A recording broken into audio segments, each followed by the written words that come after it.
जिसका जैसे भावना होता है उस हिसाब से वो दर्शन करता है। आपका ध्यान कला में होगा तो आप कला को देखेंगे, अध्यात्म में रहेगा तो अध्यात्म को देखेंगे, है ना भाई। आस्था में रहेगा तो आस्था के हिसाब से देखेंगे। यही है सब यहाँ का। एक ऐसा आयताकार विशालकाय मंदिर प्रांगण जहां लगता है साधु संतों का जमावड़ा, जहां भगवान ब्रह्मा, भगवान विष्णु और भगवान महेश के साक्षात दर्शन होते हैं, जहां हरि भी हैं और हरेश्वर भी हैं।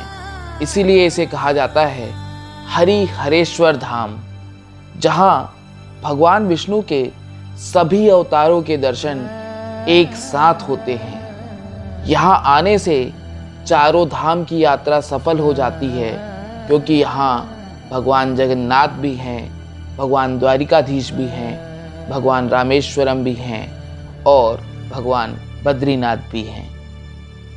100, 200 या 400 साल नहीं, बल्कि 1400 साल पुराना एक ऐसा मंदिर प्रांगण जहाँ कण कण में प्रभु श्री राम बसते हैं और जहां पग पग में महादेव के दर्शन मिलते हैं। राजीव लोचनम रामायणम माहेश्वरम नमः शिवाय, नमः शिवाय। आज के इस सफरनामे में हम आ पहुंचे हैं छत्तीसगढ़ का कुंभ कहे जाने वाले भगवान राम और भगवान महादेव की पवित्र नगरी राजिम नगरी में, और इस वक्त हम हैं भगवान राजीव लोचन जी के दरबार में। तो आइए दर्शन करते हैं भगवान राजीव लोचन जी के। छत्तीसगढ़ राज्य की राजधानी रायपुर से विशाखापट्टनम सड़क मार्ग पर लगभग 40 किलोमीटर की दूरी पर सोंढूर, पैरी और महानदी के त्रिवेणी संगम पर गरियाबंद और छूरा के घने जंगलों के समीप बसा हुआ है पवित्र शहर राजिम। सोंढूर, पैरी और महानदी के त्रिवेणी संगम की वजह से प्राचीन काल से ही राजिम छत्तीसगढ़ के आंचलिक लोगों की आस्था का केंद्र है। यहाँ श्राद्ध, तर्पण, पर्व स्नान, दान आदि धार्मिक कृत्यों के लिए दूर दूर से लोग साल भर आते रहते हैं।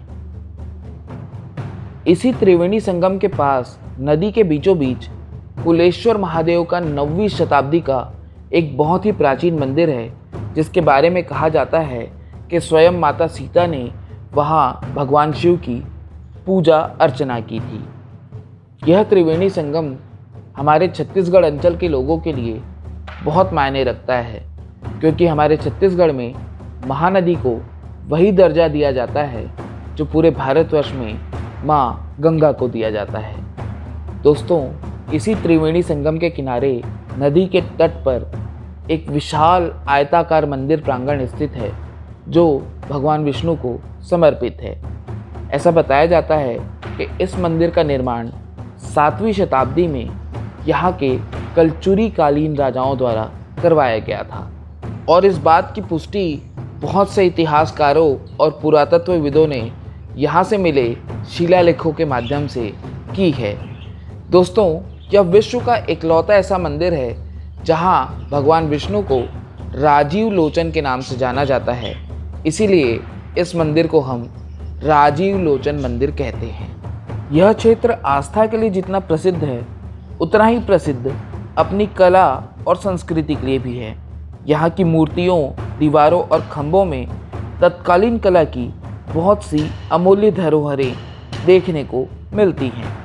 तो दोस्तों, अगर आपने अभी तक हमारे YouTube चैनल अचरा छत्तीसगढ़ को सब्सक्राइब नहीं किया है तो इस चैनल को सब्सक्राइब कर लीजिए और नोटिफिकेशन का बेल जल्दी से दबा दीजिए, क्योंकि अब मैं आपको दर्शन कराने जा रहा हूँ राजीव लोचन मंदिर प्रांगण में स्थित सभी मंदिरों की।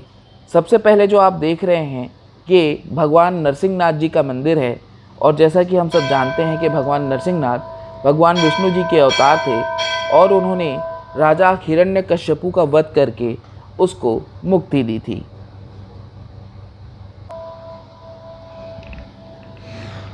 और वो वाला जो है बद्रीनाथ, भगवान विष्णु का एक अवतार वो भी है। तो यहाँ से हम शुरू किए हैं। अच्छा, है ना। तो ये विराट अवतार है। ये विराट है।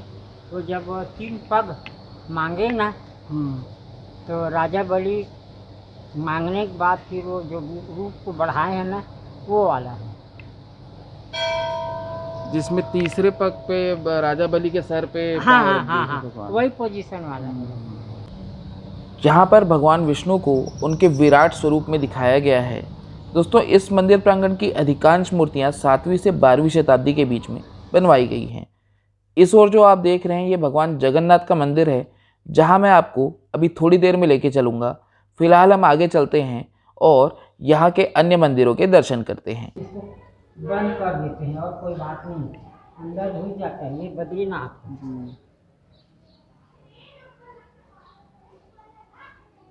ये सब कितने साल पुराना है मंदिर? ये 6वीं और 7वीं शताब्दी के बीचों बीच बना है मंदिर जो है। यहाँ के राजा ने बनवाया था? यहाँ के राजा जो है, राजा नल वंश में कलचुरी वंश हुआ। कलचुरी वंश है ना। अच्छा, ये भी कलचुरी वंश के द्वारा ही बनवाया गया है? कलचुरी वंश में विलास तुंग करके राजा हुए। अच्छा, चले जाओ अंदर। हाँ हाँ हाँ। जय भगवान।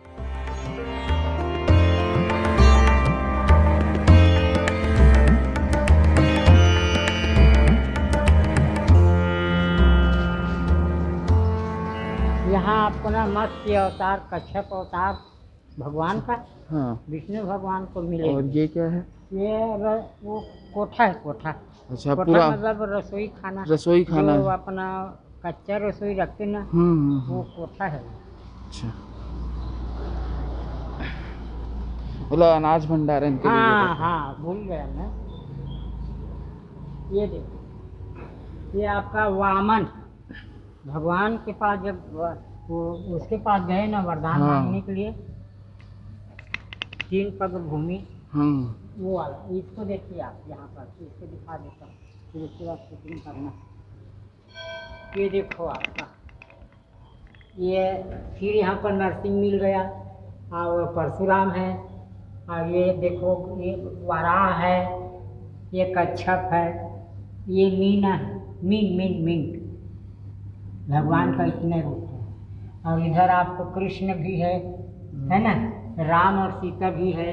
राम देखो उधर है ना भाई। ये सब यहाँ पर इतना प्रकार का उनका अवतार है। और वो जो है वामन है। यहाँ पे भगवान विष्णु के वामन अवतार को दर्शाया गया है। जब राजा बलि ने पूरी दुनिया जीत ली थी तो भगवान विष्णु उसके पास वामन का अवतार लेकर पहुँचे थे और उन्होंने उससे 3 पग भूमि की मांग की थी। पद्मनाभ भगवान है, विष्णु जी शेष सैया में है। उसने क्या है, चुना से पोत दिए, पहले निकला हुआ था, दब गया है। पुताई कर दी इसलिए दिख नहीं रहा है दूर से, नहीं तो दूर से दिखते एकदम सुंदर सा। हाँ। इस आयताकार मंदिर प्रांगण के बीचों बीच भगवान राजीव लोचन जी का मंदिर है और प्रांगण के चारों ओर भगवान विष्णु के अलग अलग अवतारों के मंदिर बने हुए हैं। साथ ही इन्हीं मंदिरों में हमें भगवान विष्णु के अन्य अवतारों की मूर्तियां भी नज़र आती हैं, जिससे हमें हमारे हिंदू संस्कृति और इतिहास का एक संपूर्ण ज्ञान मिलता है। तो अब हम मंदिर के इस कोने में आ पहुँचे हैं जहाँ भगवान के वराह अवतार का मंदिर है। इसी के साथ बगल वाली दीवार में ये जो हमारे भारतवर्ष का आप मैप देख रहे हैं, ये असल में उन स्थानों को चिन्हित करता है जिन स्थानों से होकर प्रभु श्री राम अपने वनवास के दौरान लंका तक गए थे और वहाँ जाकर उन्होंने धर्म और अधर्म की लड़ाई की थी और रावण का वध किया था। दोस्तों, इस मंदिर की एक और बात मैं आपको बता दूं कि यहाँ की जो दीवारें हैं और जो दरवाजे हैं उनमें आज भी वही पुराने पत्थर लगे हुए हैं, लेकिन चूंकि उन्हें चूने वगैरह से पोत दिया गया है या फिर उन पर कलर कर दिया गया है, तो कहीं कहीं पे देखने से ये मंदिर आधुनिक लगता है, लेकिन जब आप उन्हें छू के देखेंगे या उसी दीवार के एक दूसरे हिस्से को जब आप देखेंगे तो आपको समझ में आएगा कि ये मंदिर कितना ज़्यादा प्राचीन है। फिलहाल जो आप देख रहे हैं ये भगवान विष्णु का वराह अवतार है, जब उन्होंने समुद्र से पृथ्वी को बाहर निकाला था। इस पूरे मंदिर परिसर की खासियत ये है कि यहाँ जितने भी मंदिर बने हुए हैं, हर एक मंदिर की दीवारों पर, हर एक खम्भों पर, उनके जो भी दरवाजे हैं उन पर हजारों लाखों हिंदू देवी देवताओं की कलाकृतियाँ बनी हुई हैं, मूर्तियाँ बनी हुई हैं। और साथ ही साथ उन मूर्तियों के साथ में छोटी छोटी अन्य मूर्तियाँ हैं जो कहीं ना कहीं एक पूरी स्टोरी टेलिंग करती हैं कि जैसे रामायण की स्टोरी टेलिंग है या फिर किसी राक्षस के वध की स्टोरी टेलिंग। तो बहुत कुछ वहाँ पे देखने को मिलता है, बहुत ही ज़्यादा आपको अच्छा लगेगा। आइए दोस्तों, अब मैं आपको राजीव लोचन जी के मंदिर के अंदर लेके चलता हूँ, लेकिन उसके पहले हम जाएंगे साक्षी गोपाल जी के दर्शन करने के लिए। राजीव लोचन जी के मुख्य मंदिर प्रांगण के बिल्कुल बगल में ही साक्षी गोपाल जी का मंदिर है, और ऐसा माना जाता है कि जब आप भगवान राजीव लोचन जी के दर्शन करने आते हैं तो पहले साक्षी गोपाल जी के दर्शन करना बहुत ज़रूरी है, क्योंकि वही आपके इस दर्शन के, इस चार धाम यात्रा के साक्षी बनते हैं कि आपने यहाँ आकर भगवान के दर्शन किए हैं।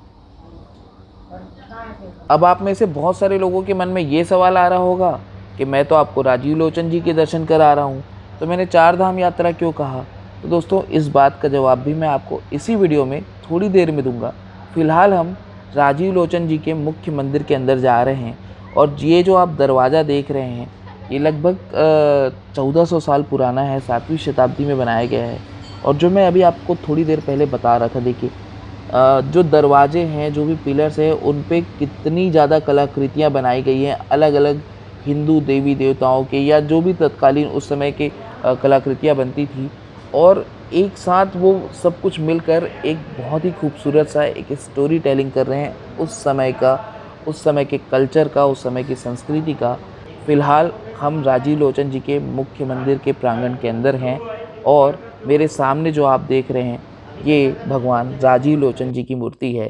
दोस्तों, आप सब भी घर बैठे बैठे दर्शन कर लीजिए भगवान राजीव लोचन जी के। अगर पुरातात्विक दृष्टिकोण से इस मंदिर के निर्माण के संबंध में बात की जाए तो यह मंदिर महामंडप, अंतराल, गर्भगृह और प्रदक्षिणा पथ, इन चार विशिष्ट अंगों में विभक्त है।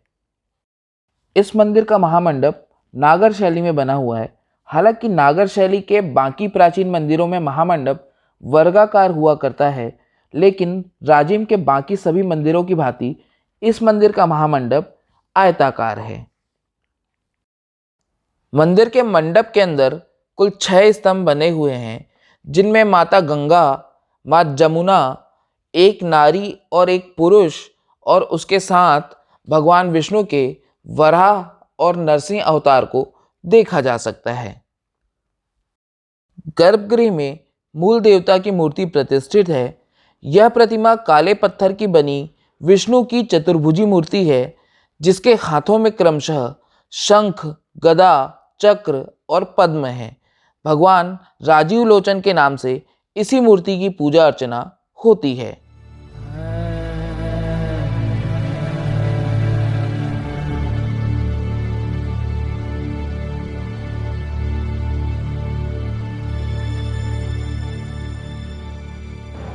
घर ले जाने के लिए प्रसाद आप मुख्य मंदिर से ही मात्र 10 रुपये में प्राप्त कर सकते हैं। आइए दोस्तों, अब इस मंदिर की परिक्रमा करते हैं। परिक्रमा करते वक्त सबसे पहले आपको दर्शन होते हैं भगवान जगन्नाथ के। भगवान जगन्नाथ के भी यहाँ पे 2 मंदिर हैं।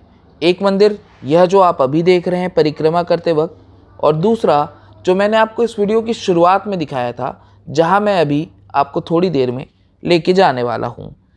ये जो आप सामने देख रहे हैं ये भोग बनाने का एक कक्ष है, और यहीं पे भगवान के भोग बनाने के बर्तन आदि रखे जाते हैं। 7वीं शताब्दी में बने इस वैभवशाली मंदिर का इतिहास बहुत ही प्राचीन है और छत्तीसगढ़ के जनमानस के लिए बहुत ही महत्व रखता है। दोस्तों, त्रिवेणी संगम होने की वजह से इसे छत्तीसगढ़ का कुंभ भी कहा जाता है, छत्तीसगढ़ का प्रयाग भी कहा जाता है। और हर साल कार्तिक पूर्णिमा के दिन यहाँ पे बहुत ही बड़ा मेला लगता है, और पूरे छत्तीसगढ़ प्रदेश से लोग यहाँ पे कुंभ स्नान के लिए भी आते हैं, कार्तिक पूर्णिमा के स्नान के लिए भी आते हैं, और साथ ही साथ भगवान राजीव लोचन और भगवान कुलेश्वर महादेव के दर्शन करके अपने आप को कृतार्थ करते हैं। ये जो सामने आप देख रहे हैं एक चूल्हा नुमा आकृति है, यहाँ पे भगवान के लिए भोग आदि बनाया जाता है विशेष दिनों में। इस ओर मुख्य मंदिर का पृष्ठभाग है। दोस्तों, आप में से बहुत से लोग देश के अलग अलग राज्यों को बिलोंग करते होंगे और महाराष्ट्र, उत्तर प्रदेश, हिमाचल और उत्तराखंड आदि जगहों पे आपने बहुत से प्राचीन मंदिर देखे होंगे। यह मंदिर भी ठीक उसी तरह से काले और भूरे रंग का दिखता था जो इसकी बाहरी दीवारें हैं, लेकिन समय के साथ जब इसमें पुताई वगैरह कर दी गई तो इसकी जो दीवारें हैं वो अब सफ़ेद रंग की आपको दिखती है। लेकिन जब आप पास से इसे देखेंगे या इस मंदिर की जो भी दीवारें उसको निचले पोर्शन को जब आप देखेंगे तो आपको समझ में आएगा कि यह मंदिर पहले बिल्कुल वैसा ही दिखता था जैसा ओंकारेश्वर महादेव या नासिक का त्र्यंबकेश्वर या महाराष्ट्र के वो अन्य सभी प्राचीन मंदिर जो पांडवों के समय से बने हुए हैं वो दिखते हैं।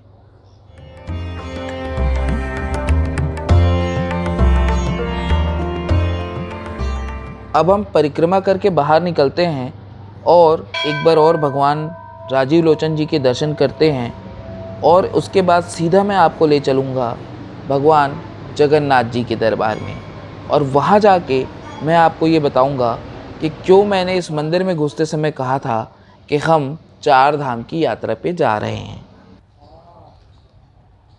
दोस्तों, ये जो आप मेरे सामने देख रहे हैं ये भगवान जगन्नाथ का मंदिर है।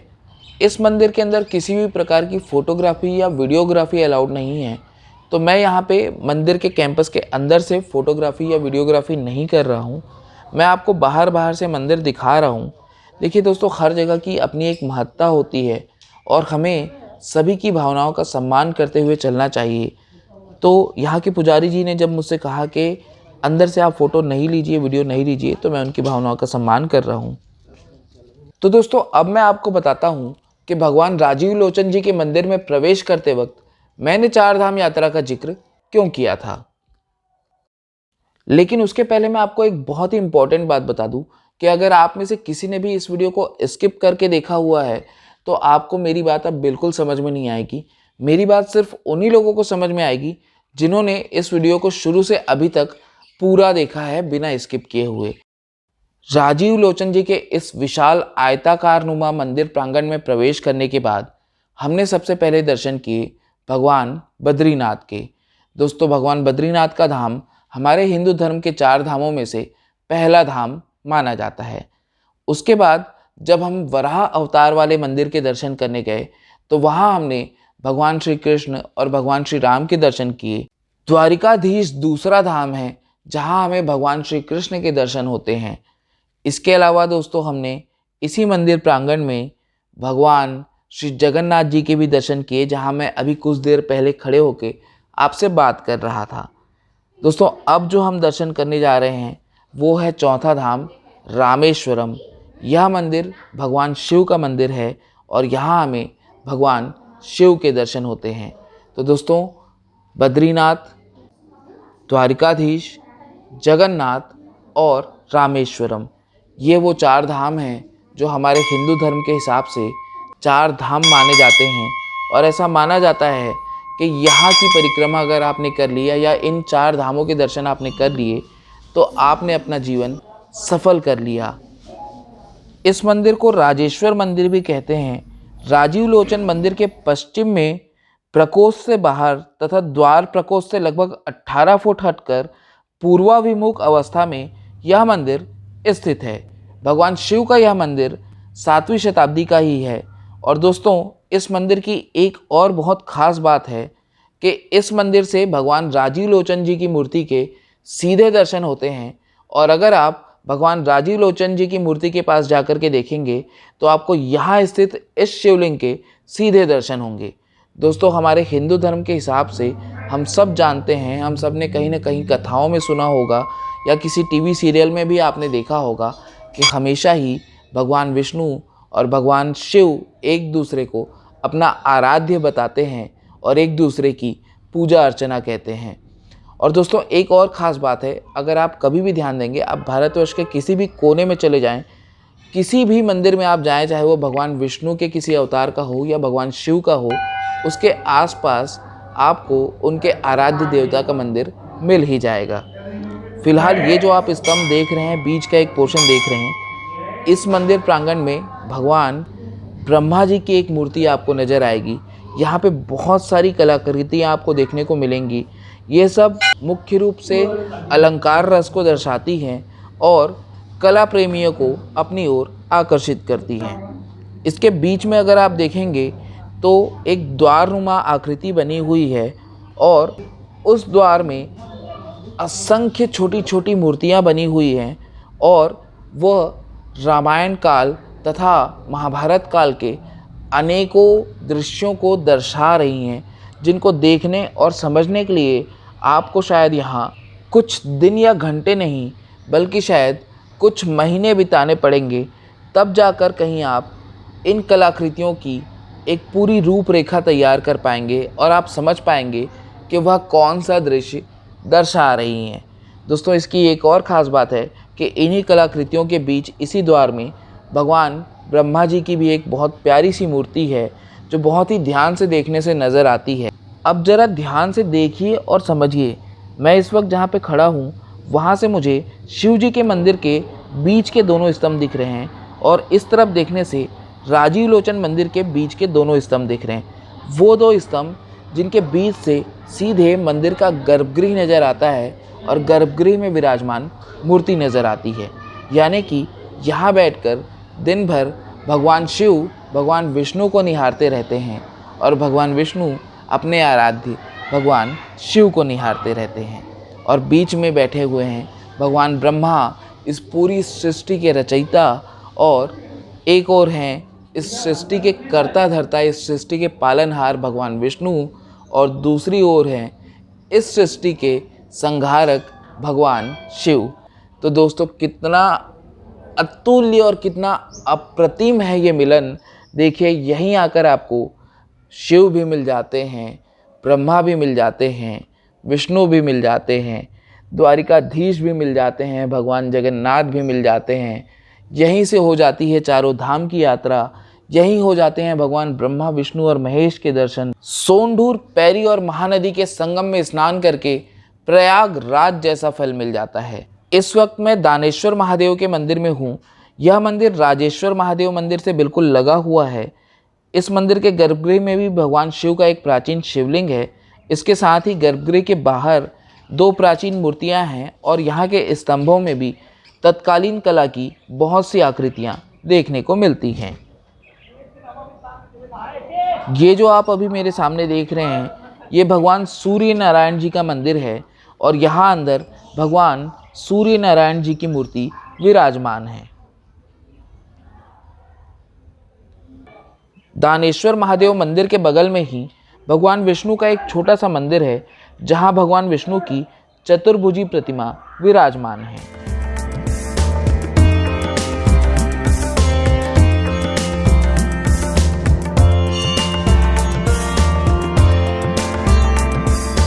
दानेश्वर महादेव मंदिर के पीछे ही राजिम तेलिन मंदिर है।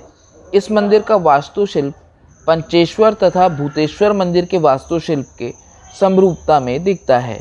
यह मंदिर राजेश्वर तथा दानेश्वर मंदिर के पीछे स्थित है। इस मंदिर के गर्भगृह में तेलिन माता की मूर्ति है और साथ ही भगवान शिव का एक प्राचीन शिवलिंग भी विराजमान है।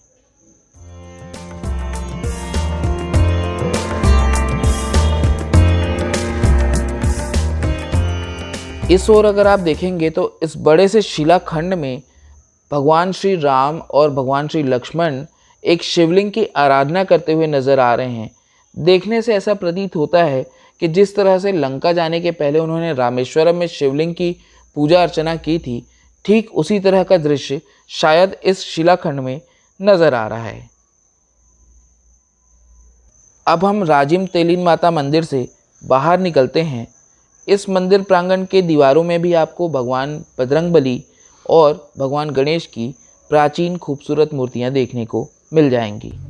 तो ये रहा दोस्तों आपके सामने पूरा मंदिर प्रांगण जो मैंने आपको इस वीडियो में दिखाया था। तो दोस्तों एक बार और मैं आपको इस पूरे मंदिर प्रांगण का भ्रमण कराता हूँ और आप खुद देखिए कितना विशाल ये मंदिर प्रांगण है, कितने सारे मंदिर हैं यहाँ पे और कितने खास कितने प्राचीन ये मंदिर हैं। दोस्तों, अगर आपको हमारा आज का ये वीडियो पसंद आया हो तो इस वीडियो को लाइक कर दीजिएगा। अगर इस चैनल में नए हैं, इस वीडियो के ज़रिए पहली बार हमारे चैनल अचरा छत्तीसगढ़ के साथ जुड़ रहे हैं, तो इस चैनल को सब्सक्राइब कर दीजिएगा और नोटिफिकेशन का बेल दबा दीजिएगा। तो चलिए, अब मैं अमन शर्मा आपसे अलविदा लेता हूँ। नमस्कार।